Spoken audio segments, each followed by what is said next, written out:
If you're looking for a budget-friendly and pet-friendly glamping site in Antipolo, then this is for you. Like, look at that view. Recently, nag-camp kami sa Camp Pandan. Sobrang maulan on the way, pero thankfully dahil patag yung daan, hindi kami nahirapan. Naligaw lang. 1 hour and 30 minutes away lang from Manila. Sobrang peaceful, sobrang tahimik, at malaki siya na kahit may other campers, ma-enjoy nyo pa rin yung personal space nyo. Marami din silang amenities. Meron silang bonfire, meron din silang fish pond na pwedeng-pwede kayong mamingwit. Merong tilapia at meron ding hito. Pwede nyo ring ulamin kung gusto nyo, pero pwede nyo rin namang ibalik. At syempre, save the best for last, meron silang swimming pool. Galing sa bukal yung tubig, kaya masarap maligo. Bonus, meron silang Instagrammable spots like this. Hindi na rin kami masyado na problema sa gamit kasi may sari-sari store sila dito.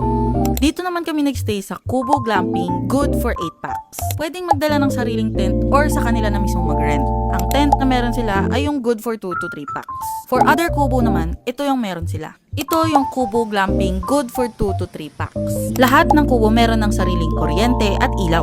Ito naman yung house rules ng Camp Pandan. Meron na rin mga lamesa at upuan sa tabi para kainan at tambayan. Kung marami-rami naman kayo, meron din silang good for 10 packs. Sila na rin ang nag-provide ng lutuan at ihawan. Meron silang uling na binebenta sa sari-sari store kaya smooth lang talaga yung pag-iihaw namin. Kaya after dinner, may time pa kami para mag-bonfire. Don't worry at may mag-a-assist sa inyo at tutulungan kayo ni Kuya. Nagpa-set up na lang din kami ng mesa since plan talaga namin mag-inom, mag-chikahan at mag-cards. Talagang nag-enjoy kami, nagkaroon kami ng time for relax, deep talks, and catch-ups. Talagang puyat. Pero masarap naman ang tulog namin. Masarap din ang gising kasi ito yung bubungad sa'yo.